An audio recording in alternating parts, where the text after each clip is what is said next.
Hello दोस्तों, मेरी YouTube channel में आप सभी का स्वागत है। तो मैं आपको क्लासिकल डांस बता रही थी, तो जिसमें से मैंने आपको भरतनाट्यम करवा दिया था, कुचिपुड़ी भी करवा दिया था और कथकली के बारे में मैं भी थोड़ा बहुत बताया था। जो उसके प्रमुख कलाकार थे ना, वो रह गए थे, तो मैं आज उसको बताऊंगी। लेकिन एक बार आप कथकली को फिर से रिवाइज कर लीजिए, ठीक है। तो देखो, मैंने आपको क्या बताया था कि कथकली का आधार क्या होता है, रामायणम और कृष्णट्टम। ये कथकली का आधार है। रामायणम रामायण, कृष्णट्टम महाभारत। मतलब कथकली का आधार क्या है, रामायण और महाभारत कथकली का आधार है। अब देखो, इसमें आंखें और आईब्रोज का संचालन सबसे प्रमुख बात है। जो कथकली है ना, इसमें आंखों और आईब्रोज का संचालन सबसे प्रमुख बात है। जो इसके कलाकार होते हैं ना, जो कथकली नृत्य को करते हैं, तो वो आंखें और आईब्रोज का संचालन करना सबसे प्रमुख बात होती है इसमें।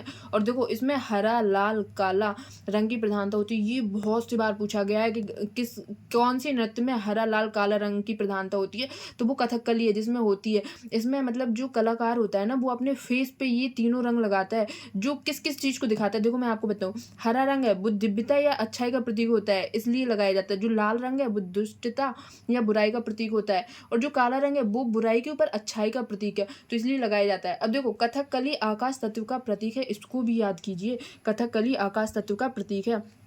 और देखो, इस नृत्य में मुकुट या क्रीट का होना अनिवार्य है। इस नृत्य में मुकुट या क्रीट का होना बहुत अनिवार्य है, होना ही चाहिए।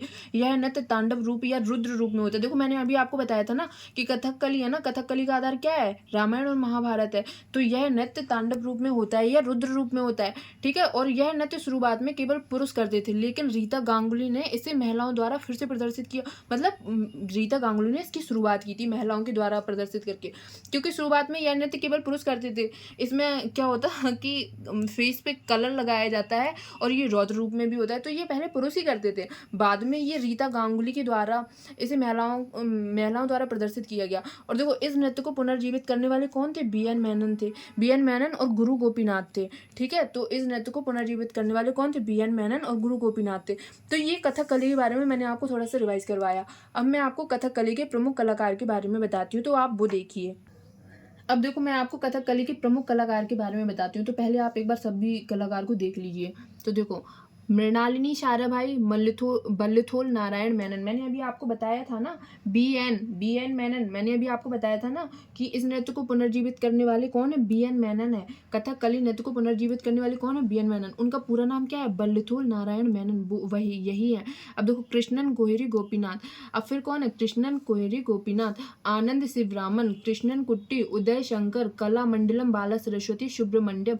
ये कौन है, कला मंडलम बाला सरस्वती सुब्रमण्यम। और मैंने आपको भरतनाट्यम में क्या पढ़ाया था, बाला सरस्वती, टी बाला सरस्वती, वो अलग है ये अलग है, टी बाला सरस्वती। अच्छा, आप ये बता सकते टी बाला सरस्वती को पद्म विभूषण कब मिला था, मैंने आपको याद करवाया था। तो टी बाला सरस्वती को पद्म विभूषण 1977 में मिला था, ठीक है। फिर देखो, कलामंडलम बिपिन एस। फिर देखो, कृष्ण नायर, रीता गांगुली मैंने बताया था ना कि पहले ये नृत्य सिर्फ पुरुष ही करते थे, फिर रीता गांगुली ने इसे महिलाओं द्वारा प्रदर्शित किया गया, तो ये रीता गांगुली। मृणालिनी साराभाई देखो, ये भरतनाट्यम में भी थी। मैंने आपको बताया था ना कि भरतनाट्यम में पढ़ा रही थी, तब बताया था कि भरतनाट्यम में है और किसमें है, और कथकली में है। फिर देखो, शांताराम, गुरुकुंज कुरूब, के नंद कुमार नायर, के नंद कुमार नायर, रामचंद्रन पिल्लई। तो ये देखो, ये कथकली के प्रमुख कलाकार थे। अब मैं आपको दूसरा नृत्य करवाऊंगी। ये आपको कथकली तक पूरा हो गया है, अब मैं आपको दूसरा नृत्य करवाती हूँ। तो अब वो नृत्य ये है उड़ीसी नृत्य। तो अब मैं आपको उड़ीसी नृत्य के बारे में करवाऊंगी। अभी तक मैंने आपको क्या क्या करवा दिया, भरतनाट्यम करवा दिया, कुचिपुड़ी करवा दिया, कथकली करवा दिया। अब मैं आपको उड़ीसी नृत्य के बारे में पढ़ाऊंगी। तो देखो, पहले उड़ीसी के बारे में आप थोड़ा सा देख लीजिए। उड़ीसी के जनक कौन है, उड़ीसी नृत्य के जनक कौन है, गुरु पंकज चरणदास। ये उड़ीसी नृत्य के जनक है, इसको आप याद करिए, बहुत इंपॉर्टेंट है। उड़ीसी नृत्य के जनक कौन है, गुरु पंकज चरणदास। और उड़ीसी नृत्य भगवान कृष्ण से संबंधित है। उड़ीसी नृत्य है ना जो, वो भगवान कृष्ण से संबंधित है। यह नृत्य शैली भगवान जगन्नाथ की पूजा यात्रा से संबंधित है। मैंने आपको बताया ना कि उड़ीसी नृत्य भगवान कृष्ण से संबंधित है, तो यह नृत्य शैली भगवान जगन्नाथ की पूजा यात्रा से संबंधित है। अब देखो, उड़ीसी नृत्य को ओरेली नृत्य भी कहा जाता है, ठीक है। अगर आपको ओरेली नृत्य के नाम से क्वेश्चन आ जाए, क्योंकि एक दो बार ओरेली नृत्य भी आया है, तो लोगों को पता ही नहीं चलता कि ओरेली नृत्य कौन सा नृत्य है, तो वो उड़ीसा का ही दूसरा नाम है ओरेली नृत्य। तो इसको भी आप याद कीजिए, ओडिसी नृत्य को ओरेली नृत्य के नाम से भी जाना जाता है। देखो इस नृत्य को चलती फिरती मूर्ति कला कहा जाता है। ये भी बहुत सी बार पूछा गया है, एसएससी में ये 3 से 4 बार पूछा गया है, बहुत आता है ये क्वेश्चन कि चलती फिरती मूर्ति कला कौन से नृत्य को कहा जाता है। तो चलती फिरती मूर्ति कला ओडिसी नृत्य को कहा जाता है। और ओडिसी नृत्य में त्रिभंग मुद्रा भी आती है। तो देखो ओडिसी नृत्य में त्रिभंग मुद्रा का ओडिसी नृत्य में त्रिभंग मुद्रा आती है। तो त्रिभंग मुद्रा का संबंध ओडिसी नृत्य से है।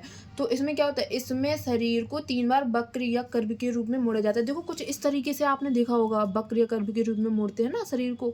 तो त्रिभंग मुद्रा में क्या होता है, इसमें शरीर को 3 बार वक्र या कर्व के रूप में मोड़ा जाता है। इस मुद्रा के डांस को क्या कहते हैं, इस मुद्रा के डांस को बटू नृत्य कहते हैं। जो त्रिभंग मुद्रा है ना, तो इस मुद्रा के डांस को क्या कहते हैं, बटू नृत्य कहते हैं। अब देखो इस नृत्य की शुरुआत मंगलाचरण से होती है। इस नृत्य की शुरुआत कहाँ से होती है, मंगलाचरण से। और इसकी समाप्ति कहाँ से होती है, थारीशन या मोच से होती है।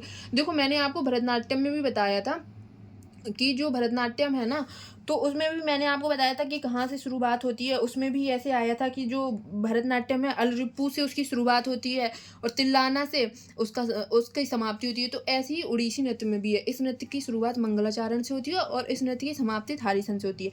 तो अब आप ये देखो कि जो ये मंगलाचरण है ना, जो इस नृत्य की शुरुआत मंगलाचरण से होती है, मंगलाचरण, तो मंगलाचरण क्या है, मंगलाचरण में क्या होता है कि तब डांस मतलब स्टार्ट होता है तो इसमें पृथ्वी माता को पुष्प अर्पित किए जाते हैं। इसमें क्या होता है कि पृथ्वी माता को पुष्प अर्पित किए जाते हैं और इस नृत्य की समाप्ति थारीशन में होती है। अब देखो पखावज का प्रयोग इस नृत्य को समाप्त करने के लिए किया जाता है। अब देखो ये जो पखावज है ना, ये इंस्ट्रूमेंट है, इसका प्रयोग होता है कि इस नृत्य को, तब ये नृत्य समाप्त होता है ना, तो पखावज का प्रयोग होता है। अब देखो अब मैं आपको आगे बताती हूँ। अब देखो इसकी जो मतलब ओडिसी नृत्य है ना, इसकी शुरुआत मंदिरों में नृत्य से होती है। और ओडिसी नृत्य का पहला साक्ष्य कहाँ से मिला था, उदयगिरी गुफा से प्राप्त हुआ था। इसका पहला साक्ष्य कहाँ से मिला था, उदयगिरी गुफा से प्राप्त हुआ था। और राजा खारबिल इसके संरक्षक थे। ये भी आप बहुत अच्छे से याद करना कि इसका पहला साक्ष्य उदयगिरी गुफा से मिला था और इसके संरक्षक कौन थे, राजा खारबिल इसके संरक्षक थे। तो ये ओडिसी नृत्य के बारे में थोड़ी सी जानकारी थी जो मैंने आपको बताई। अब मैं आपको प्रमुख कलाकार के बारे में बताऊंगी। जो ओडिसी नृत्य के प्रमुख कलाकार हैं उनके बारे में आप देखिए। अब देखो सबसे पहले आपको केलूचरण के बारे में बताती हूँ। तो आप केलूचरण को सबसे पहले याद कीजिए। केलूचरण बहुत ज़्यादा इंपॉर्टेंट है, बहुत ज़्यादा। केलूचरण बहुत सी बार पूछे भी जाते हैं क्योंकि उड़ीसी नृत्य में केलूचरण महापात्र बहुत ज़्यादा इंपॉर्टेंट है इसलिए। तो देखो केलूचरण महापात्र उड़ीसा नृत्य को पुनर्जीवित करने वाले व्यक्ति थे। केलूचरण महापात्र है ना, उड़ीसा नृत्य को इन्होंने पुनर्जीवित किया था और इन्हें पद्म विभूषण 2000 में मिला। इनको केलूचरण महापात्र को पद्म विभूषण कब मिला, 2000 में मिला। और पद्म विभूषण पाने वाले उड़ीसा के पहले व्यक्ति थे। केलूचरण महापात्र पद्म विभूषण पाने वाले उड़ीसा के पहले व्यक्ति थे। और केलूचरण महापात्र को पद्म विभूषण, देखो ऐसे याद रखना, पद्म विभूषण मिला 2000 में, पद्म भूषण मिला 1988 में, ठीक है। और पद्म श्री कब मिला, 1974 में। कब मिला, 1974 में। तो ये केलूचरण महापात्र बहुत ज़्यादा इंपॉर्टेंट है, तो इनके बारे में आपको सब याद करना। देखो ये ओडिसी नृत्य को पुनर्जीवित करने वाले केलूचरण महापात्र, और इनको पद्म विभूषण मिला 2000 में, ठीक है। और पद्म विभूषण पाने वाले उड़ीसा के पहले व्यक्ति हैं। फिर उनको पद्म भूषण मिला 1988 में और पद्म श्री कब मिला, 1974 में। अब देखो मैं आपको और लोगों के बारे में भी बताती हूँ। फिर देखिए माधवी मुदगल, गुरु पंकज चरण दास, संयुक्ता पाणिग्रह, हरे कृष्ण बेहरा, सोनल मानसिंह देखो और कहाँ पे आए थे, सोनल मानसिंह आए थे। तो आप वो बताना, कमेंट में बताना। सोनल मानसिंह को आप पहले भी पढ़ चुके हैं ना, तो वो बताना।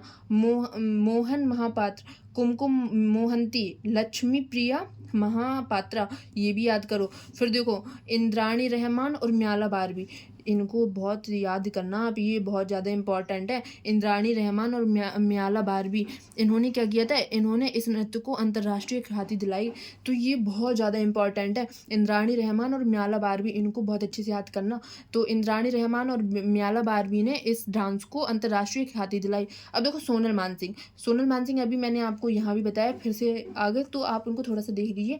सोनल मानसिंह भरतनाट्यम और उड़ीसी नृत्य से संबंधित है। सोनल मानसिंह मैंने अभी आपको बताया था ना कि हम लोगों ने पीछे पढ़ा है, तो उड़ीसी नृत्य में पढ़ा था ना, सॉरी भरतनाट्यम में पढ़ा था ना, तो अब उड़ीसी पढ़ रहे हैं। तो सोनल मानसिंह भरतनाट्यम और उड़ीसी नृत्य से संबंधित है। और सोनल मानसिंह सबसे युवा पद्म भूषण प्राप्त करने वाले हैं, ठीक है, प्राप्त करने वाली हैं। सोनल मानसिंह सबसे युवा पद्म भूषण इन्हें कब मिला था? 1992 में। ये सबसे युवा पद्म भूषण प्राप्त करने वाली हैं। और इनको पद्म विभूषण कब मिला? 2003 में। देखो, सोनल मानसिंह को पद्म भूषण कब मिला? 1992 में। और पद्म विभूषण 2000 में मिला। तो पद्म भूषण भी याद रखना और पद्म विभूषण भी याद करना। तो ये हम लोगों का आज ओडिसी नृत्य भी हो गया है, तो मैंने आपको ये करवा दिया। अगर आपको क्लास अच्छी लगी हो तो आप प्लीज़ एक बार कमेंट करके बताइए, और अगर कोई कमी भी हो तो भी आप कमेंट करके बता देना। तो आज ये हम लोगों की पूरी क्लास थी, तो मैंने आपको सब बताया। एक बार मैं आपको पूरा सब फिर से एक बार तो मैंने आपको ओडिसी नृत्य के बारे में बताया। तो ये जनक बताया कि गुरु पंकज चरण दास है, फिर ये भगवान कृष्ण से संबंधित हैं, भगवान जगन्नाथ की पूजा यात्रा इससे संबंधित है। उड़ीसा नृत्य को ओरिली नृत्य भी कहा जाता है, तो मैंने ये आपको बताया। इस नृत्य को चलती फिरती मूर्ति कला कहा जाता है। त्रिभंग मुद्रा का संबंध उड़ीसी नृत्य से है, और इस नृत्य की शुरुआत मंगलाचारण से होती है और इसकी समाप्ति किससे होती है? थारी सन से होती है।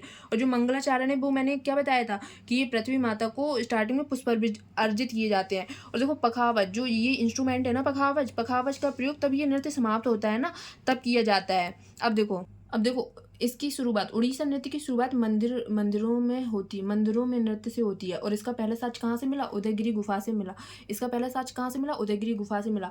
और राजा खारवेल इसकी संरक्षक थी। फिर मैंने आपको इसके प्रमुख कलाकार के बारे में बताया, जो कि मैंने ये भी बताया कि केलुचरण महापात्र बहुत ज़्यादा इंपॉर्टेंट है। तो इनको तो आपको याद ही करना है पूरी तरह से।